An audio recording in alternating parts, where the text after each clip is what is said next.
한 달 반을 나라 전체가 최순실 씨 사태 하나에 매달려 왔습니다. 그리고 내일 드디어 탄핵 표결입니다. 국정 혼란을 매듭짓는 계기가 될까요? 아니면은 그 혼란을 가속화시킬까요? 박창종 변호사 이 자리에 나와 계십니다. 안녕하십니까? 안녕하십니까? 참 헌정사상 불행한 일이에요, 변호사님. 그러나 어쨌든 타고 넘어가야 될 것 같은데 일단 내일 표결 결과를 어떻게 예상하십니까? 제가 지금 안녕하십니까?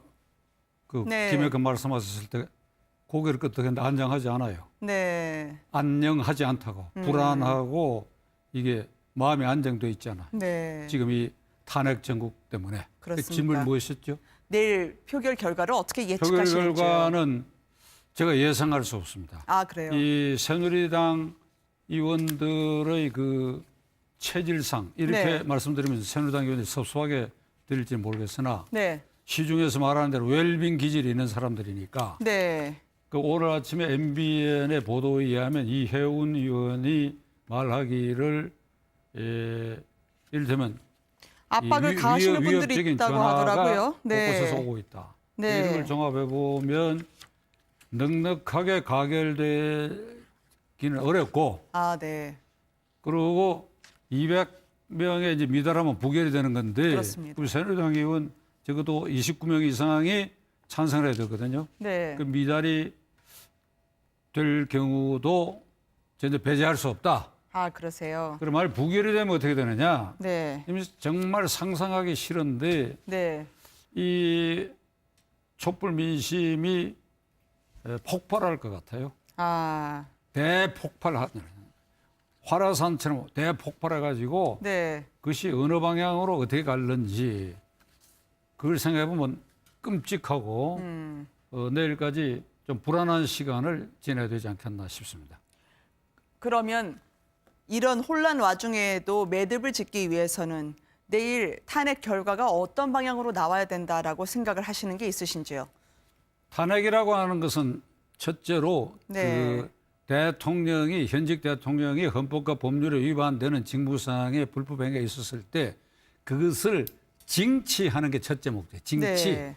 그걸 벌을 주고 다스리는 효과를 거두기 위해서 그렇고 두 번째로는 미래를 위해서 미래의 대통령들에 대해서 이러한 일을 저지르면 탄핵이 된다라고 하는 역사상 기록을 남기기 위한 것인데 네. 법률상의 용어로는 탄핵이라고 하지만은 다른 말로 하면 대통령이 민심을 거슬렸다. 민심을 어느 정도 거슬렀냐. 네. 그 자리에 앉아서 대통령 노릇하기가 민망스러울 정도로 네. 국민으로부터 불신을 당하고 그래서 국정 장악 능력이 떨어지고 신뢰가 떨어진 이 상태다. 네. 이거를 수치로 나타내는 것이 이제 국회에서 표결이거든요. 네. 그게. 그러면 현재 이 6차례 그 촛불 민심을 우리가 이렇게 바라다 봤을 때 박근혜 대통령은 네. 그 민심에 의해서 이미 탄핵을 당했다.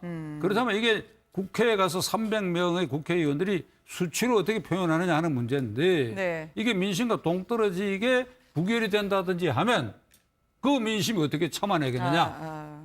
그러니까 그게 엄청난 위험과 불상사와 대폭발이 수반할 수밖에 없다. 생각만 해도 상상하는 자체가 끔찍한데 그렇습니다. 일단 표결 결과와 관련 없이 이제 앞으로 24시간 뒤면 대충의 윤곽이 나오지 않을까 싶습니다. 그런데 그 혼돈이 가라앉지 않을 것 같아요, 변호사님. 오늘 야3당 전체가 이제는 탄핵안 가결 이후에도 대통령이 하야해야 한다라는 목소리를 낮추질 않았거든요. 이렇게 된 이상 이제 헌법 절차에 따라갈 수밖에 없지요. 네. 국회에서 탄핵이 의결이 되면 헌법재판소의 심리에 넘겨지고 네. 그럼 그 헌법재판소가 헌법대로 하면 180일, 6개월 안에 처리하도록 되어 있는데 네. 노무현 대통령 때의 탄핵 절차의 전례에 비추어 봐서 네. 헌법재판소가 신속히 할 수 있으라고 저는 생각합니다.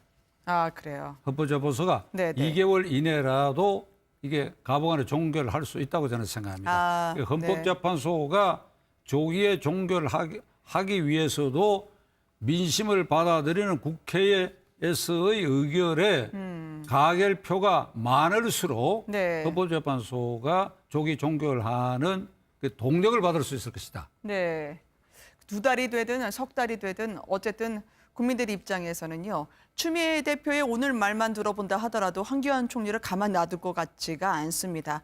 지금 이 내각이나 아니면 황교안 총리 자체가 대선 전국을 관리하는 것을 받아들이지 못할 거라고 야당이 좌시하지 않을 것 같거든요. 이 부분을 어떻게 봐야 될까요? 그것도 법대로 해야지요. 네. 그것도 법대로 해야죠. 황교안 권한 대행에 헌법과 법률에 위반되는 사유가 있으면 그것도 탄핵에 걸든지 해야 될 것이고 네. 그러니까 그것도 법대로 해야죠. 네. 그 사유를 권한대행 시작한 날부터 찾기는 어려울 겁니다. 네.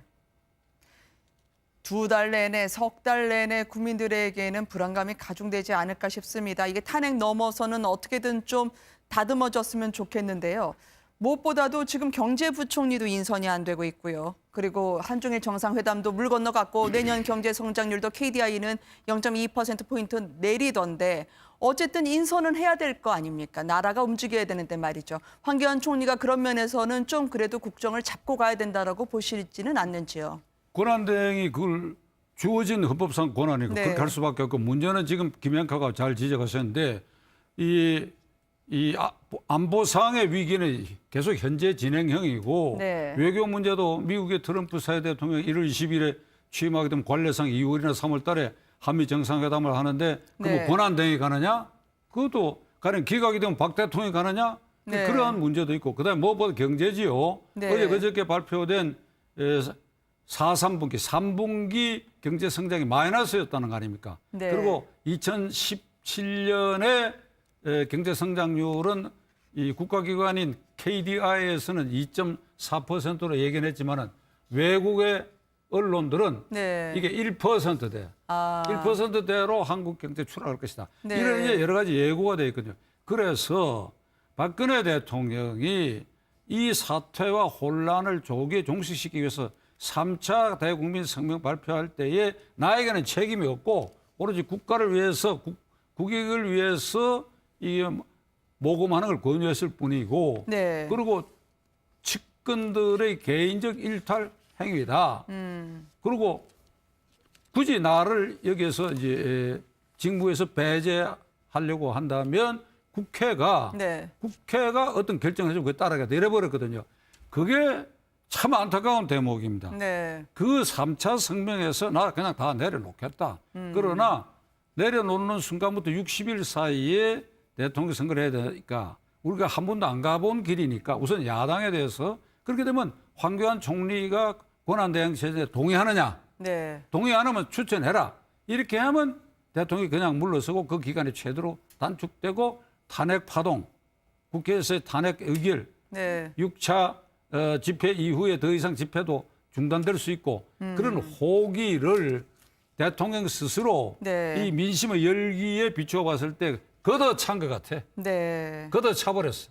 이렇게 되면 어쩔 수 없지. 법대로 할 수밖에 없지. 참 이 의회 민주주의 대화 타협이라는 게 이렇게까지 실종됐던 2달을 저희가 보고 있는 것 같습니다. 무엇보다도 친박의 경우에는 오늘 대화와 타협을 시도를 했어요, 변호사님. 이 비박 쪽에서도 막바지 설득 작업에 주력을 했던 것 같습니다. 탄핵은 안 된다. 그래도 대통령에게 4월 사임할 수 있게 길을 터줘야 되는 게 아니냐라고 호소를 했던 것 같은데 어떻게 비춰집니까, 비박계는요. 특히 2004년이었죠.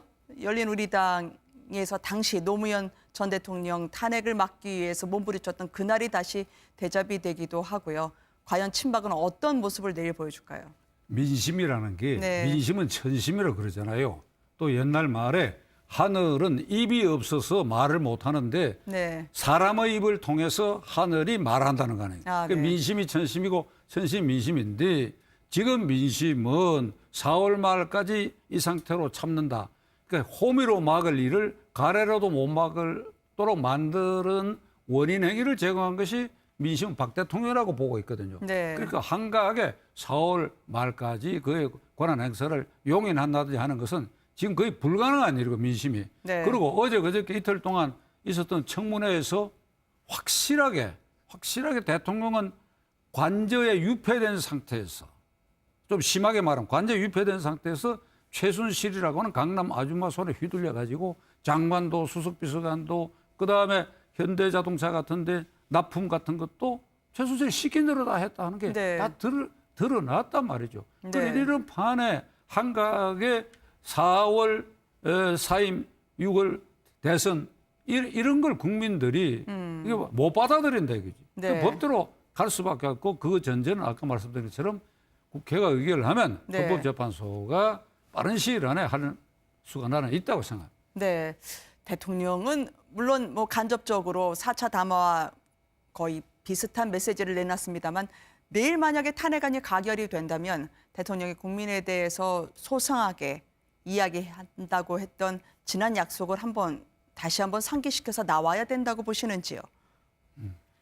그게 예의죠. 네. 그 기본적 예의인데 박근혜 대통령은 현재 전망으로서는 네. 특검에 당당히 맞서서 자기의 결백함을 밝히려고 한다고 그러지 않습니까? 네. 그러니까 뭐 그렇게까지 잘못했다라든지 과오를 시인한다든지 한 기대하기 어려우라고 나는 봅니다. 아, 그러세요. 네. 그 굉장히 안타까운 일이. 네. 오늘 하루 동안 정가는 세월호 7시간을 탄핵 소추안에 넣느냐 마느냐를 놓고 승강이를 벌였었습니다. 결국 이런 세월호 7시간이라는 정황을 탄핵 소추안에 넣는 게 적법하냐라는 그런 문제는 제쳐두고요. 일단 그 세월호 7시간에 대해서는 아직까지도 청와대가 명쾌하게 해명을 하지 못하니까 국민들이 이런저런 추측, 의구심이 많아지거든요. 좀 이거는 분명하게 해놓고 가야 된다라고 보시는지 모르겠어요. 대체로 그 7시간의 흐름은 청문회 네. 과정에서 드러났지요. 그 4월 16일 날 그 300여 명이 배 안에 갇혀가지고 구출될 수 있는 한계 시간이 1시 전후까지 네. 깨고 들어갔어요.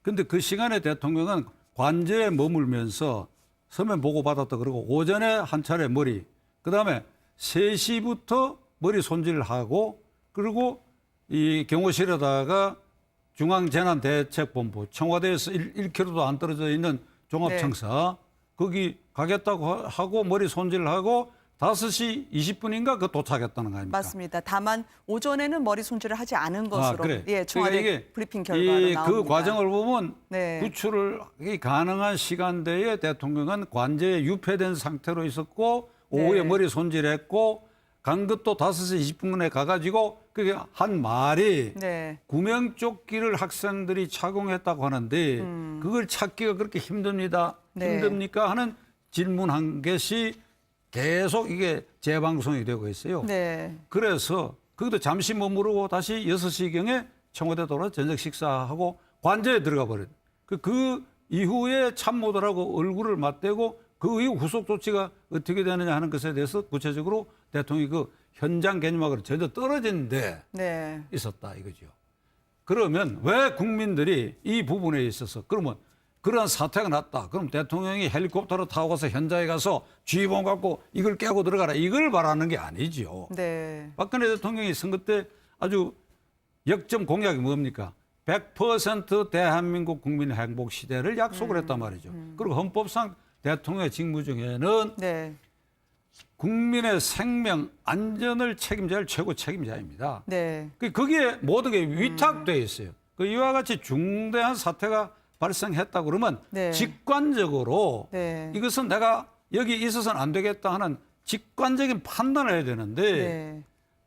박근혜 대통령은 한편으로 그런 직관력이 거의 없거나 부족한 것으로 보이고 두 번째로는 그가 왜 관저에서 일을 보느냐 이거죠. 역대 김영삼 대통령 이래의 네 분의 대통령들은 9시면 일단 이 집무실로 출근을 했단 말이죠. 네. 출근을 해가 그 자리에서 보고를 받고 했다고 한다면 그것을 참모해도 했을 것이고 그러면 그 자리에서 11시가 됐건 12시가 됐건 중대본으로 가보자 했을 것이다. 네. 그렇다고 한다면 오늘날 이 사태를 예방할 수도 있었고 또 대통령에게 가해지는 이런 비난과 화살도 네. 면할 수 있었을 것이다. 그러면 이 7시간의 그 거취에 대해서 이 탄핵 사유에 올리느냐 마느냐 갖고 여야 의원들이 뭐 좀 티격태격한다고 하는 것은 난 네. 도대체 이해를 할 수가 없어요. 그걸 왜 빼려고 얘기합니까? 네. 그게 왜 빠집니까? 탄핵이라고 하는 것은 대통령이 헌법과 법률에 위배되는 직무행위 중에 이것도 크게 보면 국민의 생명 신체를 보호해야 할 최고 책임자가 그 7시간을 해체했다. 네. 직무유기하는 흔적이 있다. 충분히 사유해야 되고 이번에 이 이 탄핵은 발단이 권력농단이거든요. 우리 헌법 1조 2항에 대한민국의 주권은 국민에게 있고 모든 권력은 국민으로부터 나온다. 이렇게 돼 있어요. 네. 헌법 130개 조문 중에 권력이라는 말은 딱 그 한 군데 나와요. 모든 권력은 국민으로부터 나온다. 네. 그리고 그 외에 대통령, 국회의원은 권한이야, 권한. 네. 대통령의 공무원 임명권, 계엄 선포권, 국군 통수권, 외교권, 권한. 국회의원은 법률안 제철권, 국회의원도 권한이야. 네. 권력 가진 나라의 주인 국민들이 권한을 위임해줬다. 그러니까 우리 모두가 나서서 이 교통정리를 하고 이렇게 할 수 없으니까 당신들이 우리 심부름꾼으로 네. 우리의 생명과 안전을 지켜달라고 권한을 위임했다. 거기에 직무상 해태한 흔적이 있다고 한다면 헌법과 법률에 위반되는 행위지요. 그것이 그 탄핵 사후에서 7시간 문제를 빠지면 찬성하겠다 그러고 네. 안 빠지면 발을 빼겠다. 난 도대체 국회의원들이 이거 헌법 조문을 읽어보라. 이거 안 읽어본 것 같아 모두. 네. 지금 국정조사를 하니까 국민들이 그나마 많은 의혹들이 걷어질 수 있을까 했는데 오히려 의혹만 더 양산이 되는 국정조사가 보면 말이죠. 최순실 씨가 안 나왔었습니다. 그런데 뭐 최순실 씨가 청와대에 일요일에 가서 스키야키라는 일본식 샤브찜을 먹었다느니 이런 증언들이 정말 우리나라의 상왕은 최순실이었나라는 느낌 말이죠. 전직 조리장 혹은 아니면 미용사로부터 증언이 나오고 있고 국정조사에서는 사실 특별히 건지는 게 없었던 것 같아요. 이게 조금 부족하신 부분들을 오히려 고성이나 아니면 호통치는 걸로 덮는 거 아니냐라고 하는 좀 자조 어린 시선도 나오고 있는 게 사실인 것 같은데 변호사님은 어떻게 들리십니까? 제가 보기엔 국회의원들이 네. 각자 나름대로 열심히 노력했죠. 그게 네. 그중에 이제 변호사 출신 그 국회의원들 아무래도 좀 돋보이고 그런데 네. 모든 국회의원들이 질문하고 답변하고 답변하고 오는 과정에서 순발력이 하기는 어렵죠. 비전문가들이 그런 점에서는 예를 들면 재벌들 9개 재벌들의 대가성 문제 있지 않습니까? 네. K스포츠 재단 등에 돈 낸 거. 네. 국회의원들이 이렇게 묻거든. 그 대가성이 있었지 않습니까? 이렇게 물으면 대가성 없었다고 얘기하죠. 그렇죠. 그거는 그렇게 물을 필요 없고 네. 이미 그 증언에서 대가성 입증됐어요. 무슨 말인가 하면 네. 그 허창수 정경련 회장 이렇게 얘기했지 않습니까? 청와대에서 요구하면 거부하기 어렵다. 그렇죠. 그 대가성이라는 건 대통령의 권유가 있는데 내가 이걸 거부하면 예측할 수 없는 어떤 불이익이 올 위험이 있다. 네. 그러니까 이 내 위험을 없애기 위해서 돈을 달란 대로 낼 수밖에 없다. 네. 그게 대가예요. 네. 위험을 해소하는. 그러니까 20년 전에 정주영 회장이 이 유사한 청문회에서 딱 정의를 내렸지 않습니까? 내 돈 내라는 요구를 받고 내 마음이 편해지기 위해서 냈다. 그리고 또 이런 얘기도 있어요. 얼마를 갖다 줬는데 정기적으로 네. 뒤로 소문이 이렇게 왜 적게 갖고 왔냐 그래서 두 번째 갈 때는 봉투 2개를 갖고 가서 먼저 적게 낸 거 설명을 했다. 네. 이런 얘기가 나와요. 그러니까 내 마음이 편해지게. 그건 뭔가 하면 예측할 수 없는 대통령 권력이라는 게 어마어마하지 않습니까? 수사권에서부터 뭐 공정거래위원회 국세청 있으니까 내한테 어떤 불이익이 올 가능성이 있다. 그게 불안하다 이 말이에요. 네. 그 불안을 제거하는 값으로 준 건데 그게 뭘 대가성이 있었냐 없었냐. 그리고 언론도 김양카 소속하는 언론에서도 대가성을 못 밝혀냈다고 하는데 그 네. 걱정할 필요. 대가성 다 밝혀내는 거예요. 그게. 국회의원들이 좀 더 공부를 열심히 이게 해야 저 된다는 걸로. 웃으면서 할 얘기 예. 아닌데 이게. 네, 그렇게 새겨듣도록 하겠습니다. 무엇보다도 내일 탄핵 표결 때문에요. 참 오늘 많은 국민들이 무겁게 하루를 넘겨가고 있는 것 같아서요. 변호사님 말씀 여기까지 듣고 저희가 또 다음 주에도 뵙도록 하겠습니다. 고맙습니다.